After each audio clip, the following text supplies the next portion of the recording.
नमस्कार प्यारे साथियों, स्वागत है आप सभी मित्रों का स्टडी वेव्स के ऑफिशियल प्लेटफॉर्म पर। कैसे हैं आप सभी लोग? आशा करते हैं आप सभी लोग स्वस्थ होंगे और अपनी तैयारी बढ़िया तरीके से कंटिन्यू कर रहे होंगे। दोस्तों, अगर हम आपसे बातचीत करें तो हम लोग बौद्ध धर्म के बारे में पढ़ रहे थे, जिसमें महात्मा बुद्ध जी के जन्म के बारे में, और फिर हमने आपको बताया कि 29 वर्ष की अवस्था में वो घर त्याग करते हैं और उसके बाद उनको 35 वर्ष की अवस्था में बोधगया में निरंजना नदी के तट पर और पीपल वृक्ष के नीचे उनको ज्ञान की प्राप्ति हो गई। ठीक है। और हमने फिर आपको बताया कि उन्होंने अपना पहला जो उपदेश है वो सारनाथ में सबसे पहले प्रथम 5 शिष्यों को दिया था। इसके बारे में इंफॉर्मेशन हो चुकी है। और फिर मैंने आपसे कहा कि उनकी एक प्रकार से जो मृत्यु है वो कब हुई, तो आप लोगों को बताना, जल्दी से बताओ, उनकी महात्मा बुद्ध की मृत्यु या महात्मा बुद्ध को महापरिनिर्वाण की प्राप्ति कब हो रही। तो महात्मा बुद्ध का महापरिनिर्वाण जो है, एक प्रकार से अगर हम आपसे बातचीत करें, चुंद नामक लुहार के द्वारा सूकर खाने के लिए दिया गया था, उसी से उनका अतिसार हो गया। मतलब कि अतिसार होने की वजह से उनकी जो है मृत्यु हो गई। और मृत्यु कब हुई? तो बौद्ध धर्म में मृत्यु को महापरिनिर्वाण के रूप में जाना जाता है और ये हो रही है 483 बीसीई में। कब? 483 बिफोर कॉमन इरा में। ठीक है। अब हम आगे चलते हैं और आगे सबसे पहले पढ़ेंगे बुद्ध के प्रवचन के बारे में। मतलब अगर हम आपसे बातचीत करें, बुद्ध के प्रवचन स्थल कहां कहां पर बुद्ध ने सर्वाधिक मात्रा में प्रवचन दिए, तो सबसे पहली चीज जो आज के सेशन में सीखेंगे, बुद्ध के प्रवचन स्थल। बुद्ध के प्रवचन स्थल किन किन स्थानों पर महात्मा बुद्ध ने अपने प्रवचन दिए। देखिए, जब हम आपसे बातचीत करें तो पहला उपदेश बुद्ध का कहां पर है, तो आप सबको पता, पहला जो उपदेश है वो सारनाथ में। पहला उपदेश कहां पर है? सारनाथ में। सारनाथ में बुद्ध ने अपना पहला उपदेश दिया था। सारनाथ में एक जगह है ऋषिपत्तनम।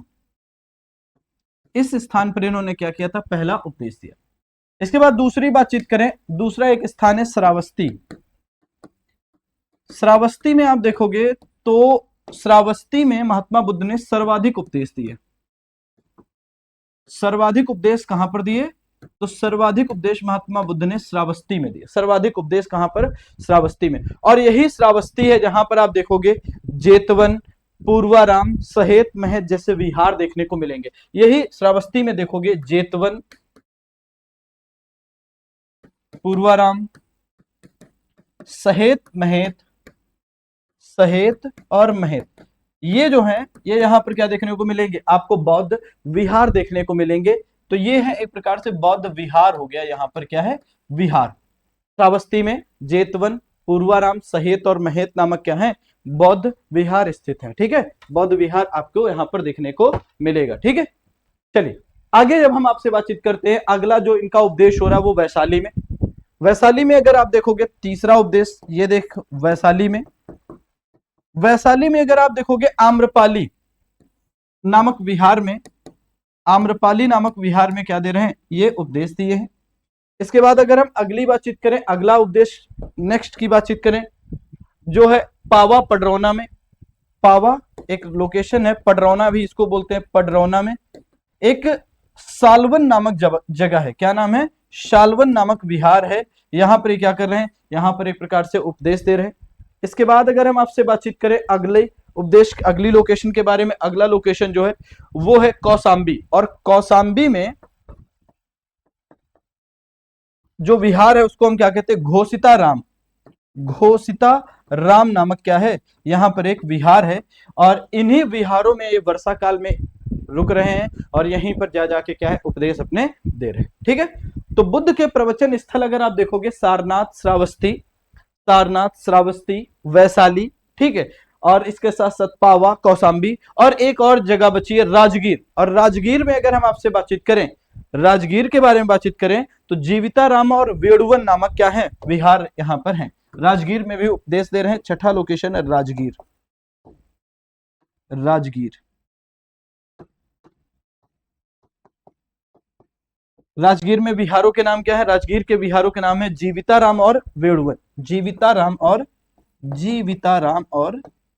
वेड़ुवन। वेड़ुवन ये जो है, ये यहाँ के क्या है? ये वेड़ुवन जो है यहाँ के एक प्रकार से आप देखोगे विहार है। तो बुद्ध के प्रवचन स्थलों के बारे में जब हम आपसे बातचीत करते हैं तो निम्न लोकेशंस पर महात्मा बुद्ध के द्वारा क्या दिए जा रहे हैं, उपदेश दिए जा रहे हैं। ठीक, अब ध्यान सुनिएगा, जब हम आगे बातचीत करते हैं, इसके आगे पढ़ते हैं, जब हम इसके आगे पढ़ते हैं, बुद्ध के प्रधान शिष्यों के बारे में जान लेते हैं, कौन कौन बुद्ध के प्रधान शिष्य के रूप में ट्रीट होते हैं। तो बुद्ध के प्रधान शिष्यों के बारे में बातचीत करें तो सबसे प्रधान शिष्य है आनंद। तो एक छोटा सा हेडिंग बनाइएगा, बुद्ध के प्रधान शिष्य, बुद्ध के प्रधान शिष्य, प्रधान शिष्य। बुद्ध के प्रधान शिष्य कौन कौन है? तो बुद्ध के प्रधान शिष्यों में सबसे बड़े शिष्यों में से एक आते हैं आनंद। आनंद, आनंद का नाम आप जानते हैं, बार बार अलग अलग जगहों पर किताबों को पढ़ते समय सुनते हैं। अभी हम आगे थोड़ी सी बात बताएंगे, जब बौद्ध धर्म की जो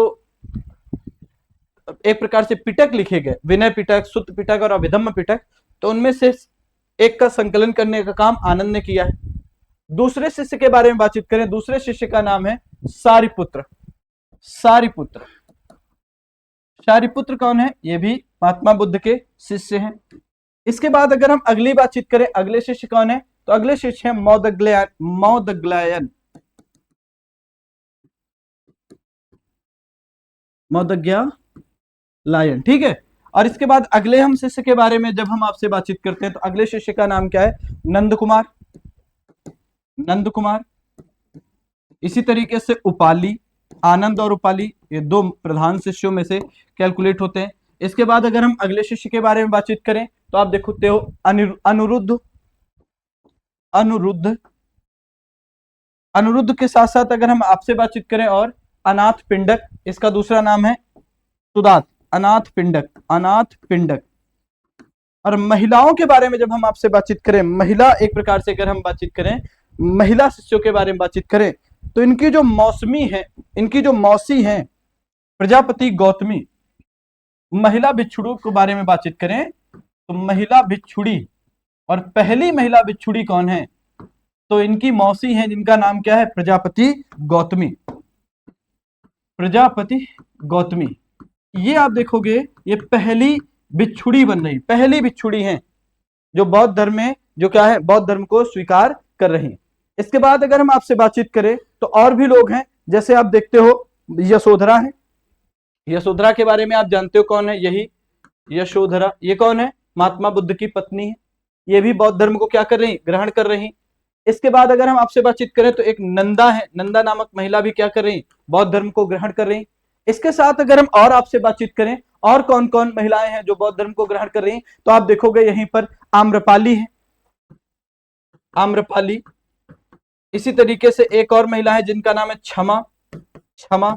इसी तरीके से अगर हम आपसे बातचीत करें और महिलाएं तो आप देखते हो विशाखा। ये जो हैं, ये लोग क्या कर रहे हैं? ये बौद्ध धर्म को एडॉप्ट कर रही हैं। ये बौद्ध भिक्षुड़ियां बन रही, बौद्ध धर्म को एडॉप्ट कर रही हैं। बौद्ध धर्म को ये एडॉप्ट कर रही है, समझ रहे हो। और यही अगर हम थोड़ी सी आपसे बातचीत करें तो आम्रपाली जो है वो वैशाली की गणिका है। वैशाली गणराज्य था, यहाँ की गणिका है। वहीं अगर हम आपसे बातचीत करें, विशाखा की बातचीत करें तो ये जो है अंग जनपद था, वहां के श्रेष्ठी की पुत्री थी। वहीं अगर हम क्षमा की बातचीत करें तो क्षमा कौन है? तो हम कहेंगे बिंबिसार की पत्नी है। क्षमा कौन है? बिंबिसार की पत्नी है। और नंदा की बातचीत करें तो नंदा कौन है? तो कहेंगे ये जो प्रजापति गौतमी है, इनकी पुत्री है। और अगर हम यशोधरा की बातचीत करें तो आपको पता है ये कौन है? ये राहुल की माता है, और दूसरी भाषा में क्या है? महात्मा बुद्ध की पत्नी। तो ये प्रधान शिष्य और ये कुछ पहली बौद्ध भिक्षुड़ियों के बारे में बातचीत करें जो स्टार्टिंग में बौद्ध धर्म को क्या करती हैं? एडॉप्ट करती हैं या बौद्ध भिक्षुड़ी बनती है। ठीक है, अब हम आगे चलते हैं। अब हम आगे जो सेगमेंट पढ़ने चल रहे हैं वो क्या है? धम्म के बारे में पढ़ रहे हैं। समितियों के बारे में बाद में पढ़ लेंगे, अभी हम बौद्ध धम्म को सीखने चल रहे हैं। बौद्ध धम्म, धम्म के बारे में सीखने चल रहे हैं। चलिए बौद्ध धम्म को सीखते हैं। देखिए बौद्ध धम्म की बातचीत करें तो बौद्ध धम्म में कहा गया 4 आर्य सत्य हैं। कितने आर्य सत्य हैं? 4 आर्य सत्य हैं। अभी 4 आर्य सत्यों के बारे में हम आपसे बातचीत करने चल रहे हैं। बौद्ध धम्म किस पर टिका करे? 4 आर्य सत्यों पर। 4 आर्य सत्यों पर बौद्ध धम्म कहता है कि 4 आर्य सत्य हैं। आर्य सत्य क्या है? पहला, पहला सत्य है कि संसार क्या है, संसार में दुख है, सबको पता है दुख है। दूसरा जो आर्य सत्य है वो क्या है, कह रहे दुख समुदाय है, दुख समुदाय है, ठीक। तीसरा आर्य सत्य क्या है, तीसरा आर्य सत्य है दुख का निरोध भी है, मतलब दुख को क्या किया जा सकता है, दुख को हटाया जा सकता है, निरोध भी है। और चौथा क्या है, चौथा है दुख निरोध गामिनी प्रतिप्रदा, दुख निरोध गामिनी प्रतिप्रदा, गामिनी प्रतिप्रदा। ये क्या है, चार आर्य सत्य हैं। देखो कहा गया है कि संसार क्या है, कहा गया है पहला दुख का कहा गया है कि संसार जो है वो क्या है, संसार दुखमय है। संसार कैसा है, संसार जो है वो दुखमय है, ठीक, कोई बात नहीं। दूसरा दुख समुदाय, दुख समुदाय के बारे में कहा गया कि भैया क्या है, समस्त दुखों का कारण है इच्छा।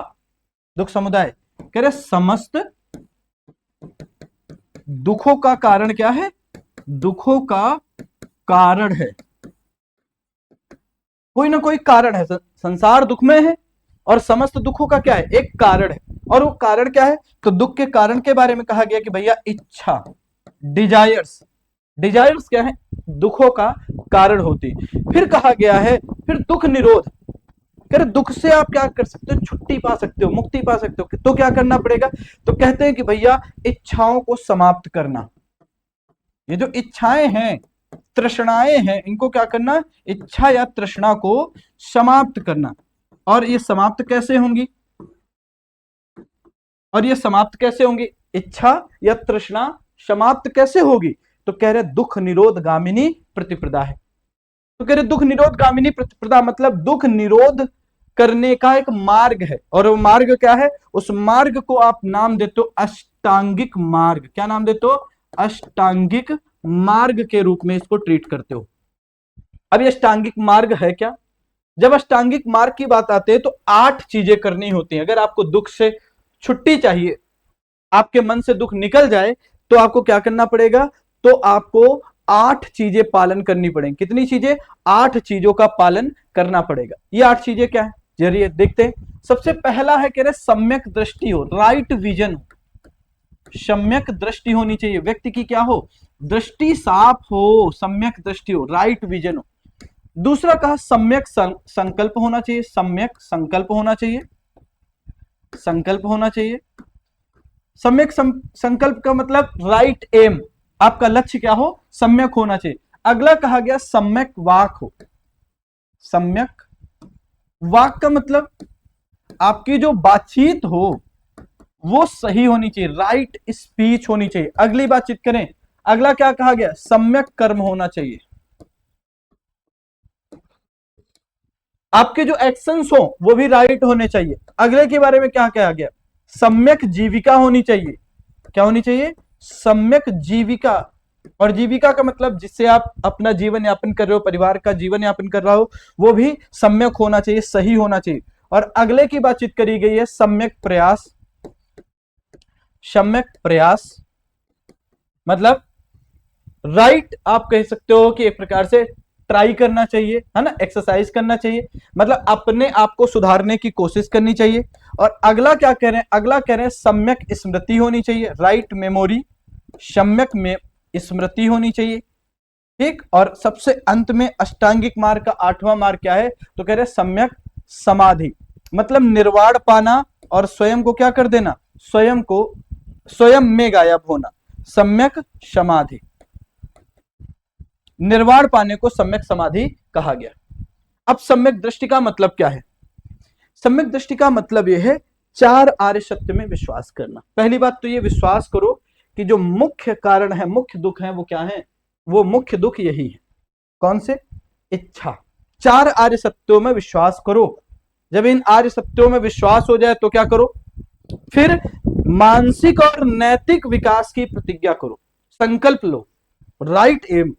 मानसिक और नैतिक क्या करो, मानसिक और नैतिक विकास की आपको प्रतिज्ञा लेनी पड़ेगी। फिर तीसरा सम्यक वाक रखना है, हानिकारक बातें और झूठ नहीं बोलना है, हानिकारक नहीं बोलना है और हानिकारक बातें और झूठ नहीं बोलना है। फिर कह रहे सम्यक कर्म, राइट एक्शन, मतलब अगर हम कहें कोई भी ऐसा काम ना करो जिससे किसी को नुकसान हो, यानी कि हानिकारक कर्म ना करना।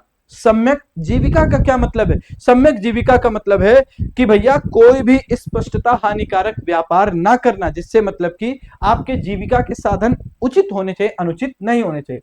सम्यक प्रयास का क्या मतलब है? सम्यक प्रयास का मतलब अपने आप को सुधारने का क्या करना चाहिए? अपने आप को सुधारने का प्रयास करना चाहिए। सम्यक स्मृति का मतलब क्या है कि भैया स्मृति का मतलब है स्पष्ट ज्ञान देखने के लिए क्या करना चाहिए? मानसिक योग्यता पाने की कोशिश करनी चाहिए। सम्यक समाधि, सम्यक समाधि का सिंपल सा मतलब है निर्वाण को प्राप्त करना। ठीक, तो ये अष्टांगिक मार्ग है, इन अष्टांगिक मार्गों के द्वारा आप क्या कर सकते हो? आप निर्वाण को प्राप्त कर सकते हो, निर्वाण को प्राप्त कर सकते हो। आठवां वाला, जब ये 8 उपाय दुख निरोध गामिनी प्रतिपदा में ये 8 चीजें आती है। ठीक है, चले आगे नेक्स्ट की बातचीत करें। अब देखिए, अब जब हम आपसे बातचीत करें, एक मिनट रुकना,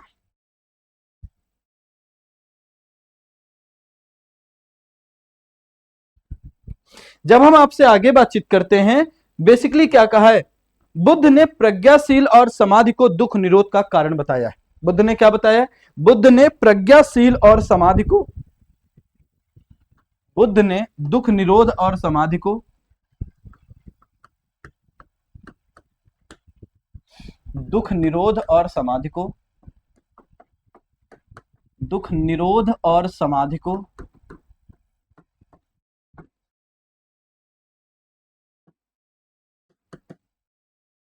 प्रज्ञाशील का क्या बताया? प्रज्ञाशील का कारण बताया है। ठीक है, तो एक लाइन और लिखो, क्या लिखोगे? यह समाधि को दुख निरोध का कारण बताया है। तो एक मिनट, दुख निरोध ने, बुद्ध ने प्रज्ञाशील और समाधि को, प्रज्ञाशील और समाधि को दुख निरोध का कारण बताया है।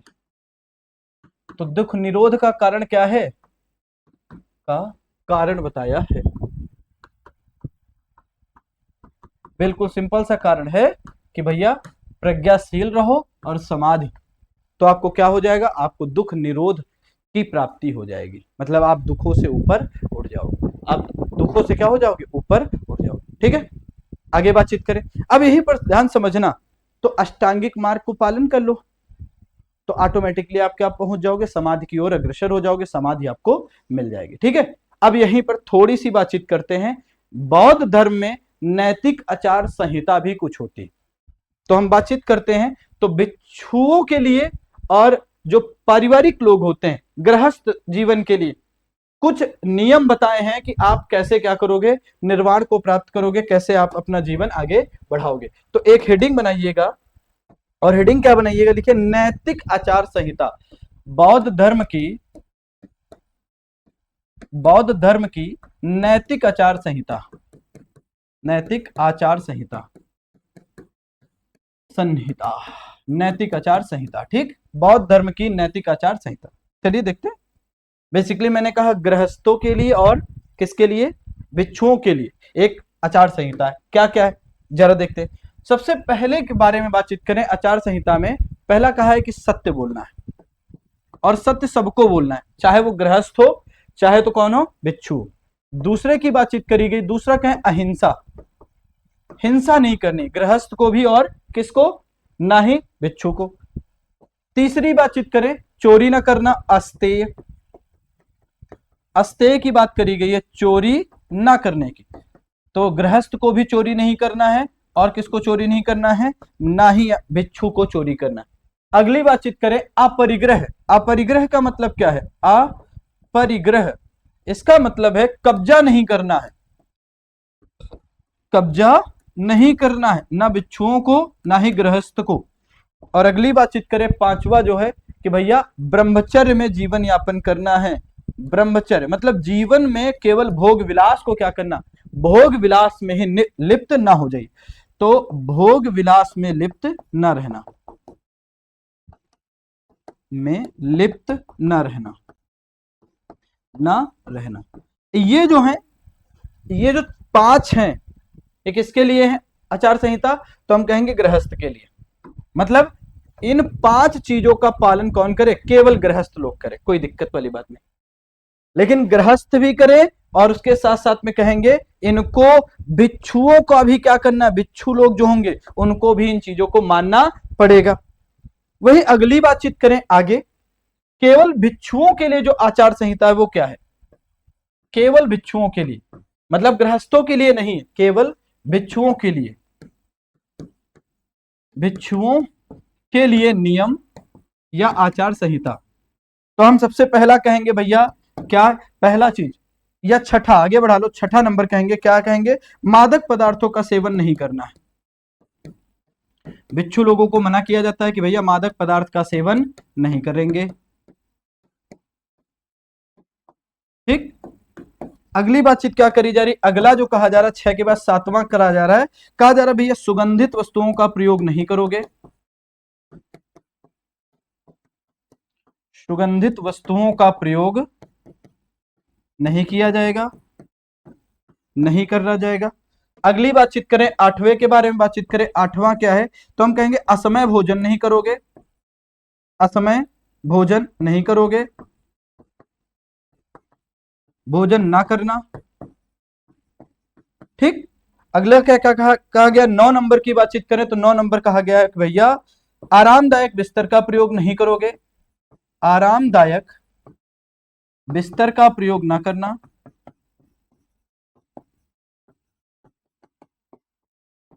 नहीं करोगे। और उसके साथ साथ अगर हम लास्ट की बातचीत करें, अगला की बातचीत करें तो क्या? महिलाओं की संगत से बचना, महिलाओं से दूर रहना, महिलाओं से दूर रहना। ये आचार संहिता है किसके लिए? देखो ये सब के सब पालन करने पड़ेंगे, ये 10 के 10 भिक्षुओं को पालन करने पड़ेंगे। लेकिन जो गृहस्थ लोग होंगे उनको स्टार्टिंग के 5 सत्य, अहिंसा, अस्तेय, अपरिग्रह और ब्रह्मचर्य का पालन करना पड़ेगा। और भिक्षुओं के लिए मादक पदार्थों की मनाही है, सुगंधित वस्तुओं के प्रयोग की मनाही, आरामदायक बिस्तर के प्रयोग के की मनाही, असमय भोजन करने की मनाही है, और महिलाओं से दूर रहने का क्या किया गया है? एक प्रकार से कहा गया है। तो बौद्ध धर्म की जो नैतिक आचार संहिता है उसमें 10 नियम है। ये 10 के 10 नियमों का पालन कौन करेगा? तो भिक्षु लोग करेंगे। इन 5 नियमों का पालन कौन करेगा? तो जो गृहस्थ जीवन में लोग होंगे वो करेंगे। ठीक है, इतना हो गया, इतना हो गया। चलिए अब हम आगे बातचीत करते हैं, यहीं पर थोड़ा सा आगे चलते हैं। बौद्ध धर्म के संबंध में आपको पता है 483 ईसा पूर्व में महात्मा बुद्ध जी एक्सपायर कर गए, उनकी डेथ हो गई है ना, महापरिनिर्वाण को प्राप्त हो गए। तो उसके बाद 4 बौद्ध संगीतियां हो।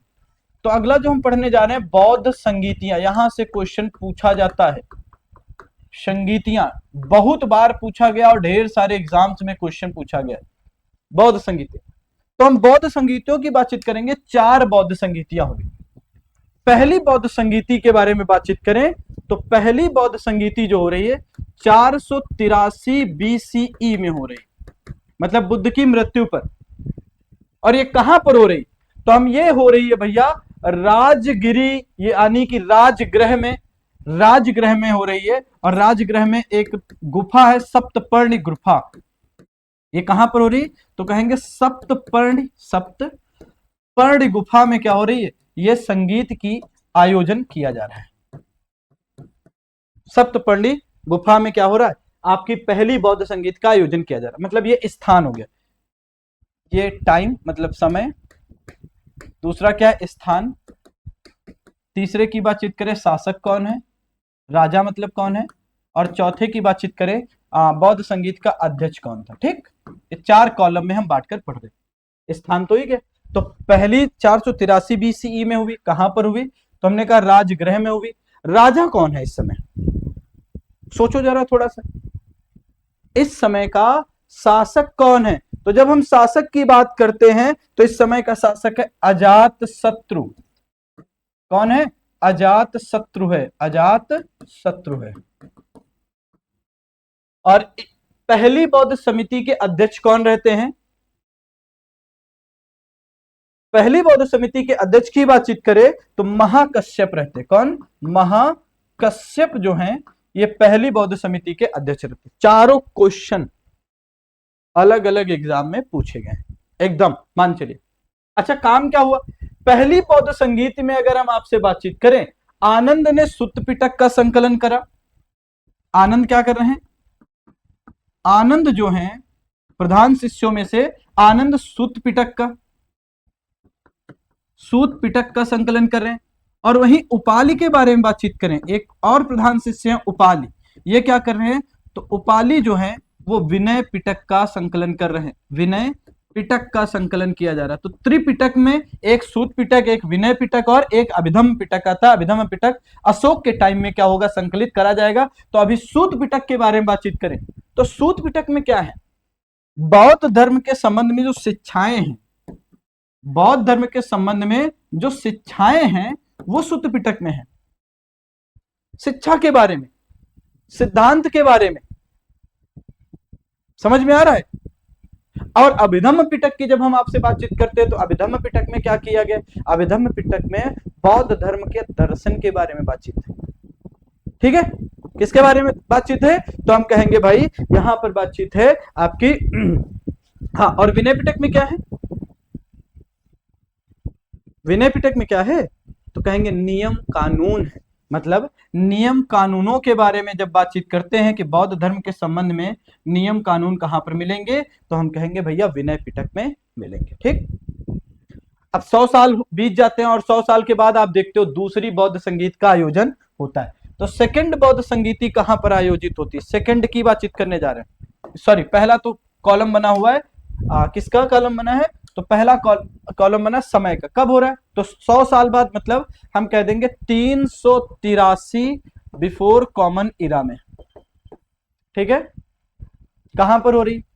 तो हम कहेंगे वैशाली नामक स्थान पर हो रही है।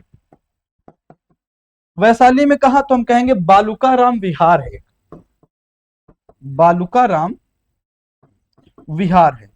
यहां पर क्या हो रहा है? यहां पर आप देखते हो तो द्वितीय बौद्ध संगीत का आयोजन हो रहा है। अब इस समय राजा कौन है? इस समय का जो शासक है वो है आपका कालाशोक। कौन है? कालाशोक साहब क्या है? इस समय के राजा हैं। और इसके अध्यक्ष कौन रहते हैं? तो द्वितीय बौद्ध संगीत के अध्यक्ष कौन रहता है? तो इसके अध्यक्ष रहते हैं भैया, आप देखोगे सिंपल सी भाषा में कहें, सबाकामी। सबाकामी। अब यहीं पर थोड़ा सा एक चीज और ध्यान दीजिएगा आप सब। ध्यान क्या देना है? ये जब सेकंड बौद्ध संगीत का आयोजन हो रहा है तो यहां पर दो चीजें हो रही हैं। क्या हो जा रहा है कि भैया जो बौद्ध संघ है वो दो हिस्सों में बढ़ जा रहा है। बौद्ध संघ दो हिस्सों में बढ़ रहा है। यहीं पर इस संगीति में क्या हो रहा है? बौद्ध संघ दो संघों में बढ़ जा रहा है। दो संघ क्या क्या है? तो बौद्ध संघ जो है, पहला संघ है जिसको आप क्या कहते हो? जैसे महासंघिक, और दूसरे को स्थविरवादी। एक को क्या कहते हो? महासंघिक, एक का नाम महासंघिक, और दूसरे का नाम क्या रखा? दूसरे का नाम रखा स्थविरवादी। ये जो महासंघिक थे इसका केंद्र मगध था और इसके जो अध्यक्ष बने वो महाकश्यप हो गए। महाकश्यप क्या हो गए? इसके अध्यक्ष हो गए। और वहीं जो स्थविरवादी था इसका केंद्र था, अगर हम आपसे बातचीत करें तो हम कहेंगे भैया ये पश्चिमी साइड में निकल गए, ये पश्चिमी भिक्षु हो गए, पश्चिमी साइड में निकल गए। और इसके अध्यक्ष कौन थे? तो हम कहेंगे महाकात्यायन। महाकात्यायन, महाकात्यायन जी इसके क्या हो गए? अध्यक्ष हो गए। तो द्वितीय बौद्ध संगीत में बौद्ध संघ दो हिस्सों में बढ़ गया। महासंघिक ये मगध के आसपास में रह गए, और स्थविरवादी ये पश्चिमी साइड में चले गए और पश्चिमी भिक्षु हो गए। ठीक है, इनको थेरवादी भी कहते हैं। जो स्थविरवादी हैं इनको दूसरा नाम है थेरवादी। क्या नाम है? इनको थेरवादी के नाम से भी जानते हो, इनका नाम थेरवादी भी है। ठीक है, और अगर हम आपसे बातचीत करें तो इसका केंद्र क्या हो गया? पश्चिम साइड में, कश्मीर उश्मीर साइड में ये निकल के आगे बढ़ गए। ठीक है, यहां हुआ इतना। अब थोड़ा सा समय बीतता है। हाँ, देखो क्या कह रहे हैं, महासंघिक का विचार क्या है, एक विचार की बात आ रही। महासंघिक क्या कह रहे हैं, कह रहे हैं कि बुद्धत्व की प्राप्ति जो है वो स्वाभाविक शक्ति है, मतलब कोई भी व्यक्ति बुद्धत्व की प्राप्ति कर सकता है। और जो स्थविरवादी हैं वो क्या कह रहे हैं, बुद्धत्व की प्राप्ति सबको नहीं होगी। तो एक आइडियोलॉजी में डिफरेंशिएशन आ गया। कह रहे हैं कि बुद्धत्व की प्राप्ति महासंघिक मान के चले सबको हो सकती है, जो अष्टांगिक मार्ग का पालन करे उसको क्या हो सकती है, उसको बुद्धत्व की प्राप्ति हो सकती है। और स्थविरवादी कह रहे हैं बुद्धत्व की प्राप्ति सबको नहीं हो रही। यहीं से विचारधारा का क्या हो रहा है, अलगाव हो रहा है। और जब विचारधारा का अलगाव होगा तो चीजें क्या होंगी, बिगड़ेगी। आगे समय बीतता है, तीसरी बौद्ध संगीत का आयोजन होता है। तीसरी बौद्ध संगीत का आयोजन होता है। Third Buddhist council. Third Buddhist council की बातचीत करें तो ये 250-51 बीसीई में हो रहा है। इसका ऑर्गेनाइजेशन कब हो रहा है, 250 या 251 में। ये कहां पर हो रही, तो हम कहेंगे ये भैया पाटलिपुत्र में हो रही है। कहां पर हो रहा है, इसका आयोजन जो है पाटलिपुत्र में हो रहा है। अब ध्यान समझना, पाटलिपुत्र में इसका आयोजन हो रहा है। और इस समय राजा कौन है, तो इस समय राजा है भारत का महानतम सम्राट अशोक, अशोका द ग्रेट। अशोक राजा है इस समय। और यहीं पर थोड़ी सी बातचीत करें तो इस संगीत के अध्यक्ष कौन है, तो इस संगीत के अध्यक्ष देखने को मिलते हैं मोगलिपुत्र तिस्स। कौन है, तो हम कहेंगे भैया इसके जो अध्यक्ष हैं वो आप देखोगे मोगलिपुत्र तिस्स है। मोगलिपुत्र तिस्स ये क्या है, ये आप देखोगे अध्यक्ष है। अब सम्राट अशोक बहुत, आप देखते हो इसी के टाइम पर कलिंग का अटैक हो रहा है, लाखों लोग मर रहे हैं। और उसके बाद वो क्या हो रहा है, बिल्कुल उसका हृदय परिवर्तित हो जा रहा है।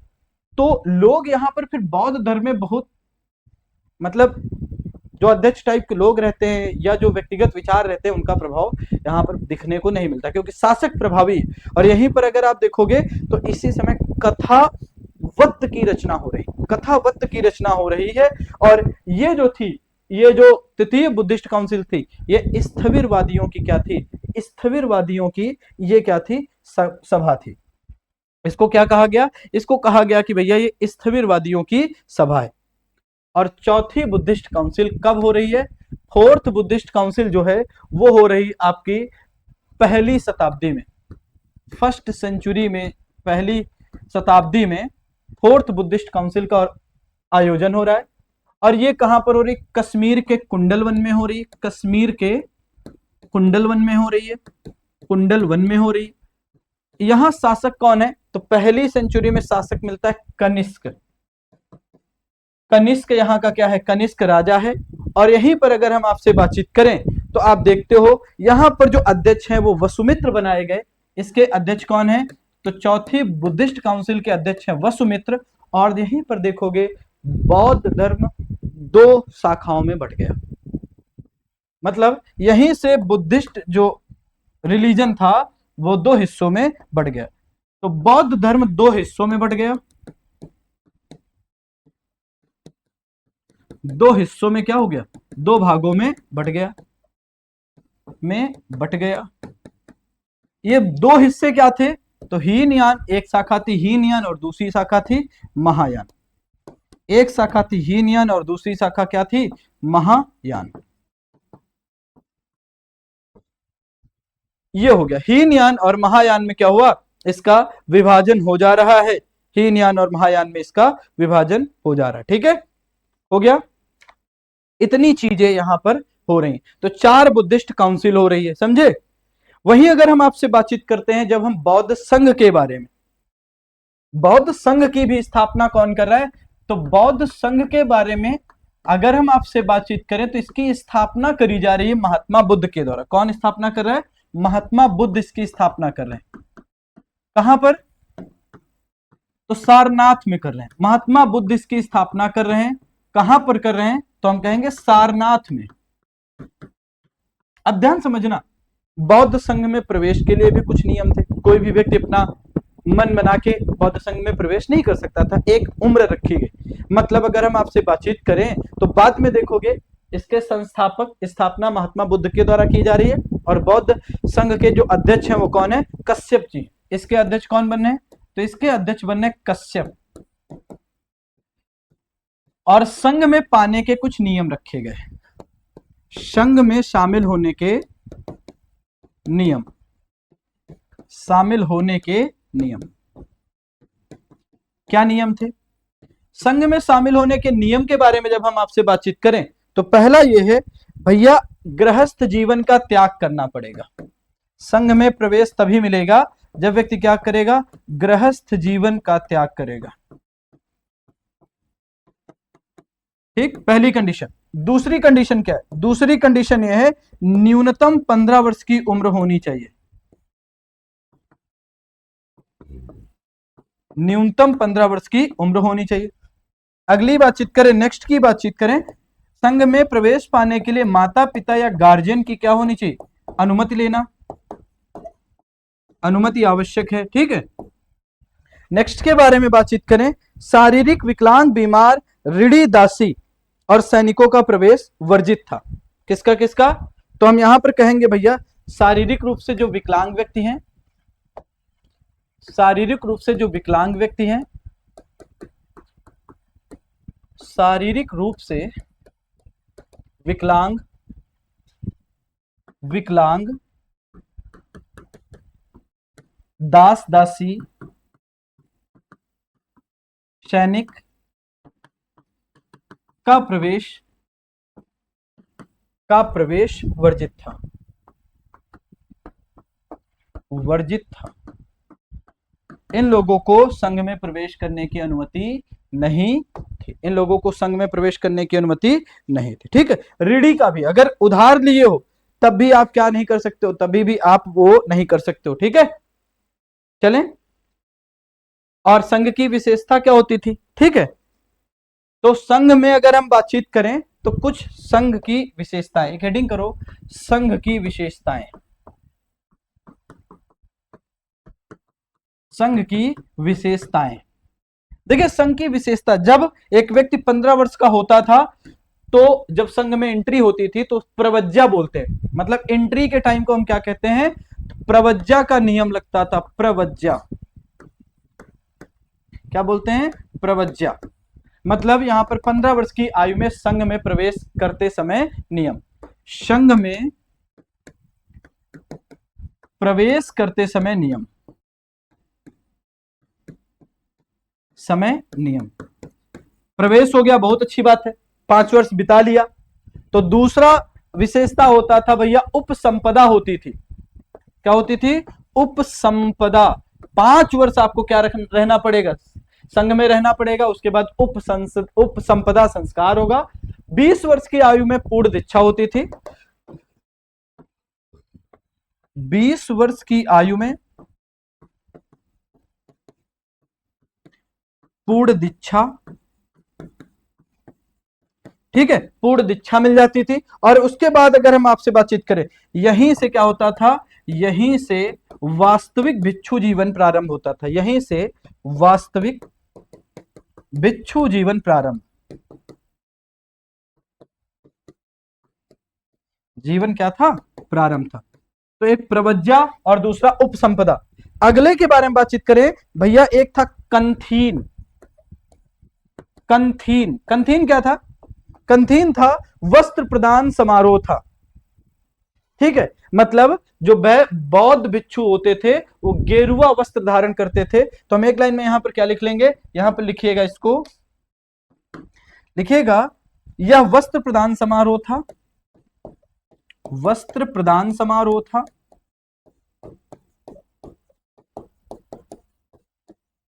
समारोह था।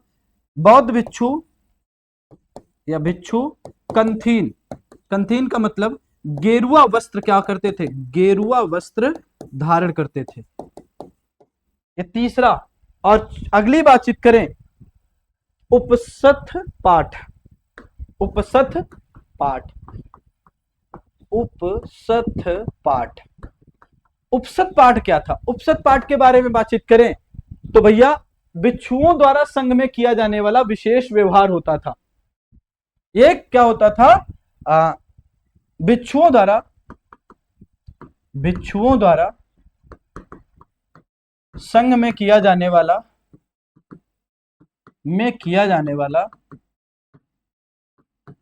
जाने वाला विशेष व्यवहार था, विशेष व्यवहार था। इसमें क्या होता था, इसमें बौद्ध भिक्षु जो होते थे वो सबके सामने अपनी जो अपराध होते थे उनको स्वीकारते थे। अपराधों की स्वीकृति, जो जो गलतियां हुई थी अपराधों को क्या करना, अपराधों को सबके सामने प्रस्तुत करना, जो भी संघ में है, ठीक है, उनके सामने जो भी अपराध किए जाएंगे उनको बताया जाएगा, किसके द्वारा, तो भिक्षुओं के द्वारा, अपने स्वयं के द्वारा। और अगली बातचीत करें पातिमोक्ष, अगला जो है पातिमोक्ष, पातिमोक्ष। ये पातिमोक्ष क्या है, तो हम कहेंगे भैया बौद्ध भिक्षु भिक्षुड़ियों के आचरण संबंधी नियम थे, भिक्षु भिक्षुड़ियों के, भिक्षुड़ियों के आचरण संबंधी नियम, आचरण संबंधी नियम, ठीक। और इसमें कितने नियम थे, 27 नियम थे जिनका पालन करना अनिवार्य समझा जाता था कि प्रत्येक बौद्ध जो भिक्षु या भिक्षुड़ी है वो क्या करेगा, वो इन नियमों का पालन करेगा ही करेगा, ठीक है। संघ की जो इकाई थी, यानी कि इसका जो कार्य संचालन था, अगर हम उसके बारे में आपसे बातचीत करें तो प्रजातांत्रिक तरीके से किया जाता था, मतलब लोकतांत्रिक तरीके से क्या होता था, इसका कार्य होता था, ठीक है। इसमें एक अध्यक्ष होता था, अध्यक्ष क्या करेगा, अध्यक्ष का कार्य जो था वो व्यवस्था को देखना था, अध्यक्ष का कार्य व्यवस्था देखना था। संघ के ऊपर निर्देश नहीं था, ठीक है, लेकिन सब कुछ विनय पिटक के अनुसार, विनय पिटक जिसमें क्या थे, नियम कानून थे, विनय पिटक के अनुसार क्या करना होता था, ठीक है। और विनय पिटक का संकलन किसने किया था, सोचो, तो अभी मैंने कहा नियम पिटक का जो नियम है वो उपाली नामक शिष्य के द्वारा संकलित करे गए थे, ठीक है। तो बौद्ध धर्म के बारे में इतनी इंफॉर्मेशन हमारे अनुसार पर्याप्त है। बौद्ध संगीतियां, जन्म मृत्यु, 4 आर्य सत्य, अष्टांगिक मार्ग, है ना, प्रवज्या क्या होता है, प्रवज्या के साथ साथ उपसंपदा क्या होती है, कंथीन क्या होता है, उपसत पाठ क्या होता है, पातिमोक्ष क्या होता है, ये भी हमने पढ़ लिया, ठीक है। इसके साथ साथ अगर हम आपसे बातचीत करें बुद्ध के प्रवचन स्थलों के बारे में, हमने देखा सारनाथ, श्रावस्ती, वैशाली, पावा, कौशाम्बी, राजगीर में, ठीक है। और सबसे अधिक सर्वाधिक उपदेश जो है, ये वाला पॉइंट आईएमपी वाला याद रखिएगा, श्रावस्ती में दिए हैं। और श्रावस्ती में ही आप देखोगे जेतवन, पूर्वाराम, सहेत में जैसे विहार क्या है, यहाँ पर विहार थे, ठीक है। आप सभी लोगों को अगर सेशन अच्छा लगे तो सेशन को लाइक किया करिए, शेयर किया करिए, और आप हमारे टेलीग्राम चैनल से जुड़ सकते हैं। टेलीग्राम चैनल का नाम क्या है, तो हम कहेंगे GK GS by Sudhanshu sir,